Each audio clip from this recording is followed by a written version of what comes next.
time. I had already spoken about uh, bringing women into the perspectives of international relations, bringing women's lives into view through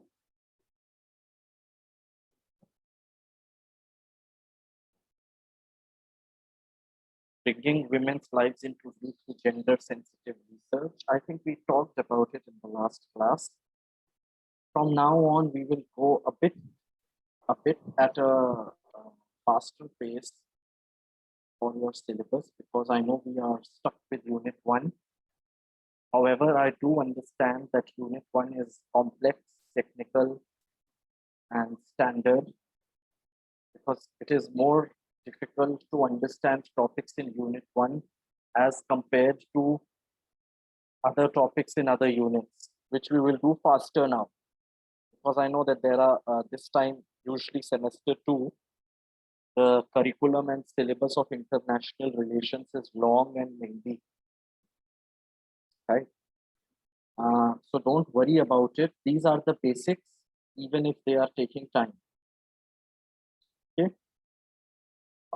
We already spoke about these things on what do we understand when we say feminist IR theory.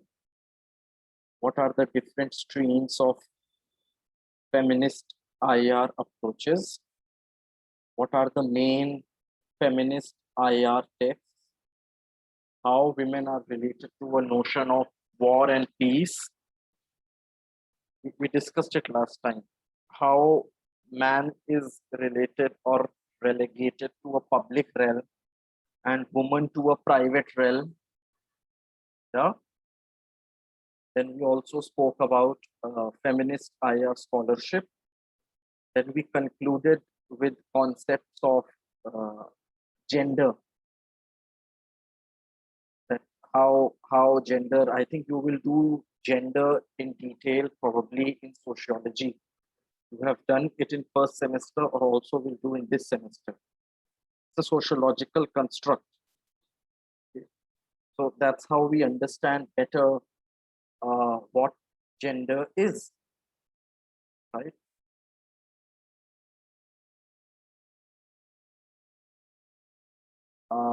And then how this existence of a concept of gender as a category that has developed challenges traditional IR theories.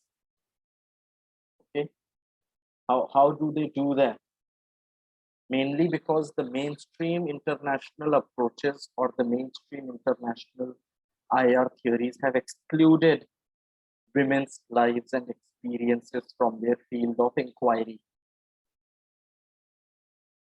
So, so all these gendered structures of IOs as international organizations, women have always been traditionally or in a very conventional way put in the margins of the society. That's the point. A marginalization of women as a section of the society, even when it comes to, and that's why due to this kind of traditional distinction and discrimination, they need to be brought forward. They need to be included or at least brought at par with the men. I know there were some questions and some queries and some issues and concerns related to what about giving them more due than what do they share, etc., etc. So how women have been victims of war. So how there are a lot of, so if you look at the last 4 concerns and issues that particular pertain to women, their role in development, forced prostitution, human trafficking, commodification, like, still in commercial terms to sell a product, why is it usually a woman in that advertisement? I mean, this is, and this now, is not anymore a traditional conventional viewpoint. We are living in a modern society. We are living in a modern age. So one thinks that why are women projected as such? It's not like anything against it. It's not like that. But uh, but why are women as such put up at the forefront? And that's what you call commodification. Yeah, just notice this word and think about it. Uh, just give me a minute, just 1 second.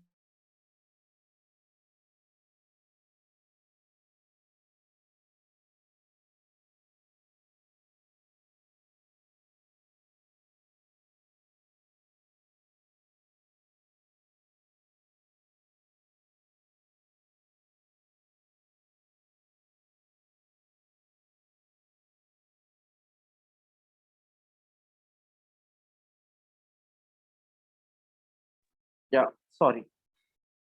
So that's what you call commodification, right? That's what we refer to something as commodification. Concept of women as a, so this is a very important part, because this is the part that is challenging the traditional notions of a theory of international relations. And then what I was telling you in the beginning of the class is, how are we inducing or bringing or getting women into these perspectives of international relations, right? That's what I was mentioning. As I told you, you will read it in detail in sociology, but here also as a basis, as a basic outline, as a background, it's very important for you to know why and in which way we call, when we say gender as constitutive, how gender emerges as a constitutive category, right? So how, I mean, over generations, over eras, over periods of time, it has emerged as a constitutive category. And in which way? Okay, we also call it as gendered constructs, right? Gendered constructs. I mean, these words you must be familiar by now, irrespective of whichever is your native language. I know we are all from different native languages here, native and local languages that may even include language of your country, of your region. But these words you have to start getting familiar with, especially when you are studying political science, sociology. Okay, gender as constitutive, gendered constructs, in the sense, all these are constructions that have happened around due to human intervention. And that's why we call it a construct. This concept of a construct, this meaning of a construct. We will also do another approach or theory of international relations, which is social constructivism, if you look at your syllabus. That's a very small theory which we will finish in one lecture. So this is also to let you know the kind of topics which are still pending, from this unit. But these are small topics which we can cover at any point of time. There is also another small topic on post-colonialism, okay, which is reflective of the literature that comes out. That's another brief orientation that I will discuss in today's class as well. So, okay, so there is a feminist lens. So what are these gendered constructs? Man is understood as competitive, rational, individualistic, violent, conceptualization of a war. Feminism needs to develop an alternative understanding to include so and so, like production and reproduction, and the importance of human relationships. Then there is the idea of what we call a gendered state. Okay, So even when we talk about classic political theory, there has been a constant domination of men, biological men, who have dominated, who have prevailed, who have cast their influence upon the development of that political theory, right? And it's the private realm that women have always been falling back upon. They have been allotted that role, allocated that role, right? So if we even see gender as transformative before we look at other IR theorists into feminism, there is a feminist epistemology that has emerged out of it. There is a deconstruction of positivist social science. Gender is concerned with politics of knowledge and the related power dimension. So now what we are doing is we are connecting gender with the basic terms of political science that we have been understanding till now in a very theoretical basic sense, like power, state. So you see all that we are substituting, supplementing, or kind of putting them in the perspective of this social category, which is called the gender, and it is nothing but a feminist perspective. There have been stages and phases and levels. I mean, today, instead of just reading out all these, I'm explaining it to you. So try understanding what I mean when I'm saying something. If I'm going too fast, or if you are not able to understand, uh, please ask me on the chat box or tell me that, sir, this word I did not understand, this concept I did not understand, or it's a bit complex and difficult, because many of these things will be for you for the first time. Okay, so that's understandable. So turning into or looking up to one of the theorists, like IR theorists, how does he engage with feminism and IR, right? There is a feminist standpoint, then there is a feminist empiricism, and then there is a postmodern feminism. Now, if you remember, these streams of thought we have already talked about when we talk about political theory or even political philosophy. Okay, so he's putting them into place in these two slides. Feminist standpoint, like how they have contributed into the development of international relations concept. Feminist empiricism. Empiricism is usually the word, the second point here is usually the word that is used for facts or data. Okay, and that's what empiricism is. And then there is postmodern feminism. Okay, postmodern feminism is that is questioning the way, even if you remember, there is always a new revised version of the way we understand any theory or concept or notion of something. And that's why we call it neo, or even we use the word post. Okay, and then like neo-realism, structural realism, neo-feminism, post-feminism. So post is as in that how have you moved on from its basics, because you feel that there is a need to revise the basics. These are all very basic theoretical inputs, and all that's how theory has evolved in international relations. Then there is another woman theorist. Okay, so you see how even when mainstream IR theorists have engaged with feminism, there are other feminist writers or women theorists. For example, here Cynthia Weber, in the article "Good Girls, Little Girls, Bad Girls," uh, how she has criticized him in order to put her own point, that even if these mainstream IR theorists are engaging with feminism, how that is liable to be criticized. Okay, in which way? Okay, because she's dissecting it, and that's what we are going to see in the following slides. I'm giving you a summary of the what she's saying so that it will be able to understand, because I've already shared this to your email, this presentation, just to let you all know. Okay, uh, because the main point of criticism is that even a person like, this person who we discussed before, Robert Cohen, even he is falling into acceptable categories. With feminism and women, the main word is non-acceptance, disregard.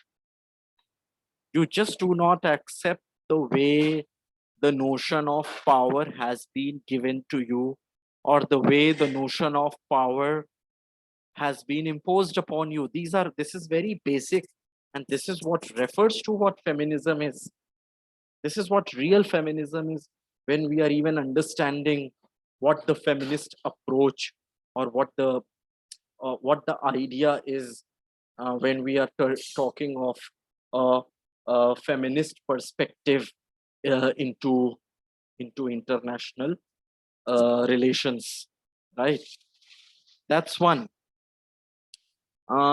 So she has her own points, which she's answering back to what he's saying, uh, and that's why, from a theoretical and ideological point of view, she borrows a lot from Karl Marx ideology, Marxist ideology, where we use these words.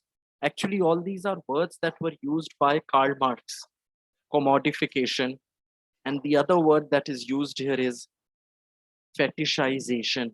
Fetish, Fetish, fetishism means, an obsession that you create over a period of time for something. Like, don't have a fetish for it.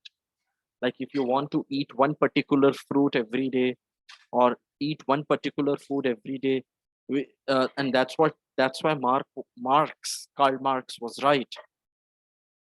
He says that you create a fetish for it, and that's what you call when you say commodity fetishism as well. You create a fetish or a liking for that commodity, and that's why you are willing to pay any price for that commodity, even if you have a limited source of income. I mean, these are basic theories that have evolved looking at the way general human beings are, looking at the way general human behavior is. Here it is put in academic and intellectual terms. So don't find this to be too difficult, to be too complex, something that you are not able to understand. Okay, don't think of it like that it is a theory. It is very technical, it is very standardized, and you have to know it. Of course, you have to know it, but just see, how do you have to know it? What is your approach? We also have another word for it. What is your pedagogy? Like, why do you think that theory exists there like that, right? And then there is a series of feminist IR theories which have evolved, okay, uh, that have incorporated feminist theories into international relations. There is epistemology. Epistemology means theory of knowledge. When we say epistemology, means a theory of knowledge. Ontology is a theory of history. Okay, theory of knowledge, theory of history. Feminist themes, slower acceptance. Slower acceptance means, and this is a question that all of us need to think. It is not that when we are talking about women and feminism and gender, only women have to think. We as educated men in the society also have to think about it. It doesn't exist just for them, that, oh, it's their domain, it's their responsibility, so let them take it up. It is also our responsibility equally to at least look into what is the matter of concern, or what is the problem. So there is no boundary line there. There is no compartment of things that you have to follow so and so, right? Women in international relations, and that's another part of it which is very important, is have gradually emerged to play important roles when it comes to matters of international affairs or matters of international concern. For example, women as peacemakers, sustainable development actors, human rights advocates. Now, this is what we are calling a modern woman. At least that I know we are always questioning the attitude, the mentality, the mindset, that how open do they think, how free they are, etc., etc. But what are the important positions that they have taken up in the changing society around us, right? Women in development, gender and development, gender and peace building. Since you have access to this presentation already, some of you who are interested, I encourage you to please look at this website, www. You see this last point here, international-alert.org women, this link. If you are keen and interested to know in detail what are these issues that we are speaking of or talking about. Okay. Gender and peace building. Now, what are the institutional effects of it? UN Security Council Resolution 2000, Security Council Resolution on Women's Peace and Security that had happened, International Alert, Gender and Peace Building. So these are the initiatives that have been taken up by international organizations to safeguard and work more from a policy point of view. When we say international institutions, we are always talking about policy making or policy perspectives. Okay, these are some very basic things. Long historical associations of women and pacifism and feminist writing outside IR. There have been relations of women and peace. You know, what is this concept of making bad girls and good girls? Because I know since the beginning of this lecture, also from last class, we have always been talking about it, bad girls in IR. So to what extent have feminist IR studies or global peace and development policies assumed good girls and marginalized role of bad girls? It's a tag that is given to them in global politics. New attention to female competence. Competence is fighters. Even among women as a category, not all of them get their due share in order to voice their concern or get the deserved platform, a platform that they deserve in order to express what they want to express. Dissent and so many other things. Sir, I have a question. Yes, yes, Isaac, please ask. Sir, this bad girls in IR, the statement that to what extent have feminist IR students or global peace and development policies assumed good girls and marginalized role of bad girls in global politics? Does this mean that there is an extent where the global politics actually has focused more on those that they deem to be good girls or ladies and left out those that are deemed to be bad? Yes, yes. Just to clarify your point further, it's the tag that is given to them even to explain something. In the sense, when let me put it in other words, in more simple words to explain so that all of you understand. The point is, so for example, even when we are talking about women, even when we talk about any society, any community, so first we are talking about women in that society or community. It could be a caste, it could be a religion, it could be a province, a region. Even among them, there is a marginalized section who feel that even among them as women, they have not received, whereas other women have received those benefits. So, what is this kind of hierarchy or discrimination that's prevailing, which is tickling down, which is tickling down in the sense. So that's why, the, and that's why that word is used to them to bring them more into focus, because even if global politics would deny that, but the fact is that these people have always remained at the margin. So who are they? Are they bad girls for you? It's like, it's in a very sarcastic way that is the term being used. Actually, it's in a very, very sarcastic way in order to question this. That why have they been at the margin, and why is it that they have not been still brought together with other women? Did you understand my point, Isaac? Yes, sir. Yes, sir. Yeah, did you get a sense of it? It's a way to explain about the situation. It's a way to Yes, explain in the sir. I got sense, it. we call it in English, it's like this word, I guess. It's like a rhetorical language. Rhetorical, rhetorical language. Rhetorical language means you are deliberately using negative terms, which might seem unpleasant, but then it pinches you. But then it's pinching you because it's a fact that has happened. We can't deny that, and that's why these are all critiques of IR, actually. Things like feminist approaches. These are all criticisms because they feel that, is it just about IR, about these men as intellects, about these men holding power?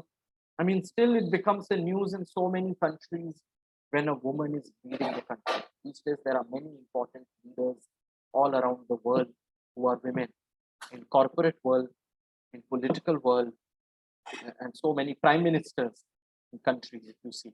But it becomes a news because and so that's the main point about it.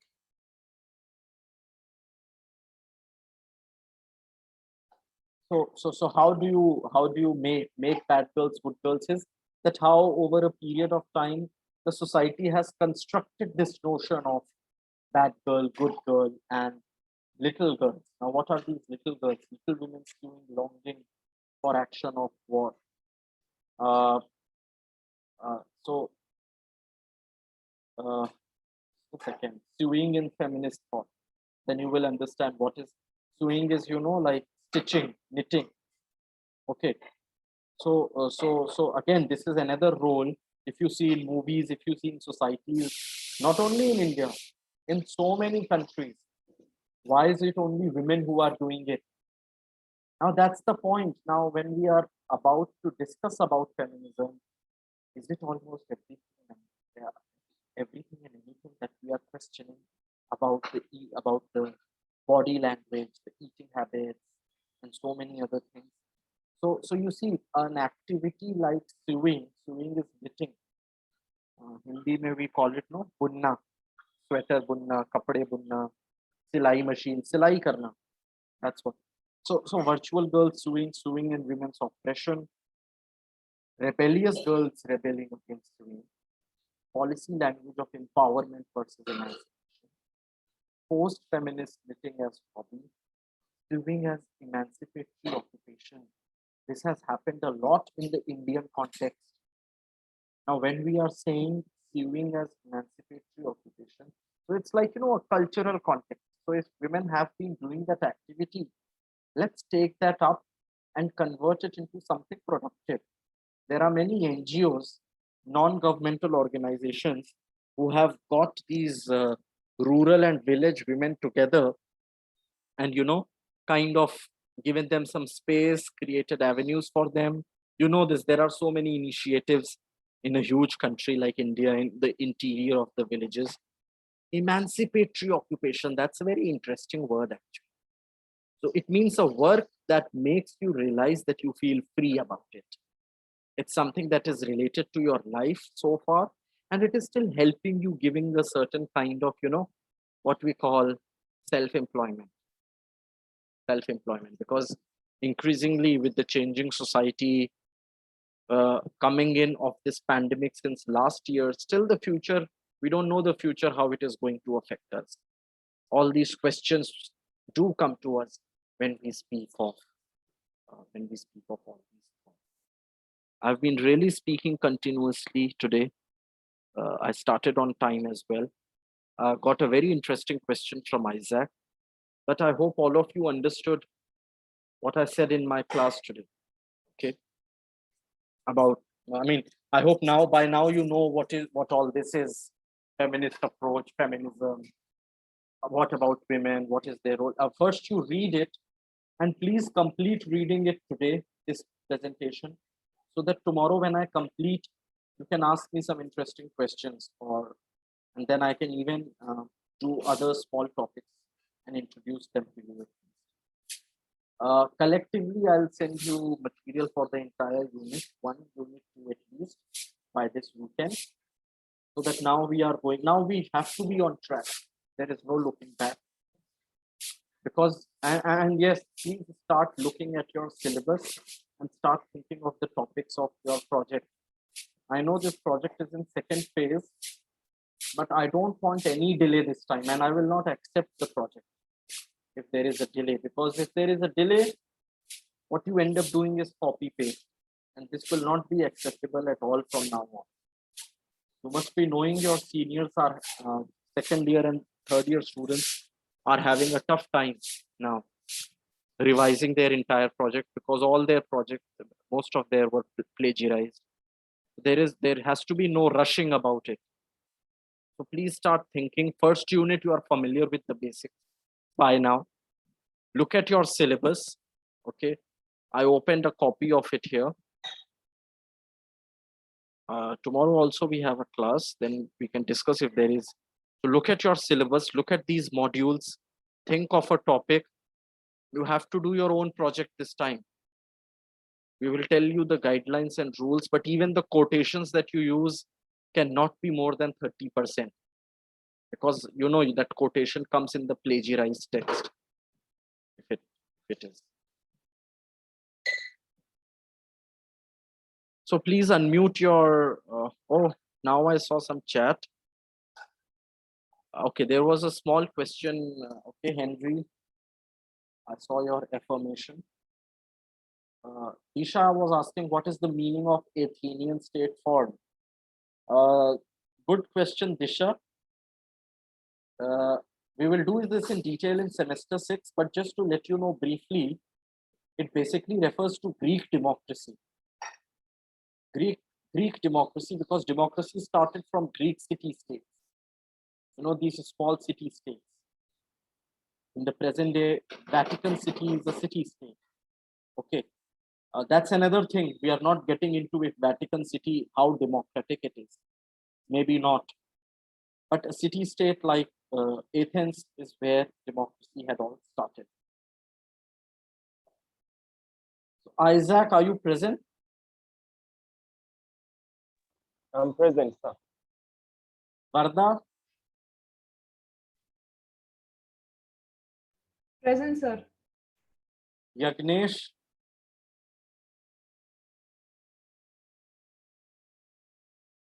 Present, sir. Try to be more regular in class. फिर से आपने आना बंद कर दिया. Are you fine? No, sir. Sir, I had taken vaccine, so that's why I was not well. अच्छा, but try to be regular now. So फिर वो problem होगी है semester. Yes, sir. Shabir? Present, sir. Vivek? Yes, sir. Present. Ali? Present, sir. Amarjeet? Present, sir. Hassan? Present, sir. Isha? Present, sir. Ya? Present, sir. Neha? Present, sir. Anthony, Present, sir. Monica, Present, sir. Yashraj,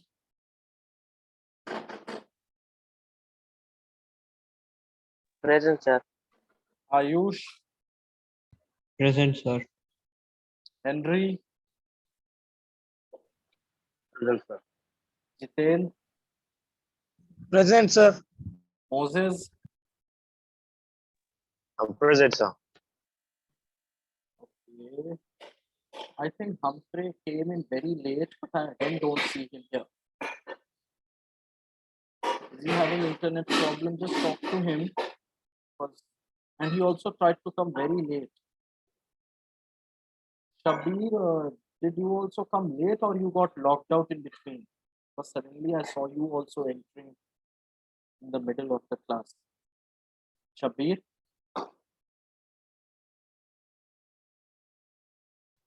Yes, sir. I turned late. हाँ क्यों बहुत बिल्कुल and में आए तो मैं admit कर लेता हूँ I'm liberal but क्या हो गया आज? You are fine with health? It's great, but Sorry? a bit low. अच्छा. I hope you feel better soon. And you can talk whenever you want. Okay? Or send me a message. Yes, thank you, Neha. Thank you, all of you. Stay safe and stay fine with your physical as well as mental health. And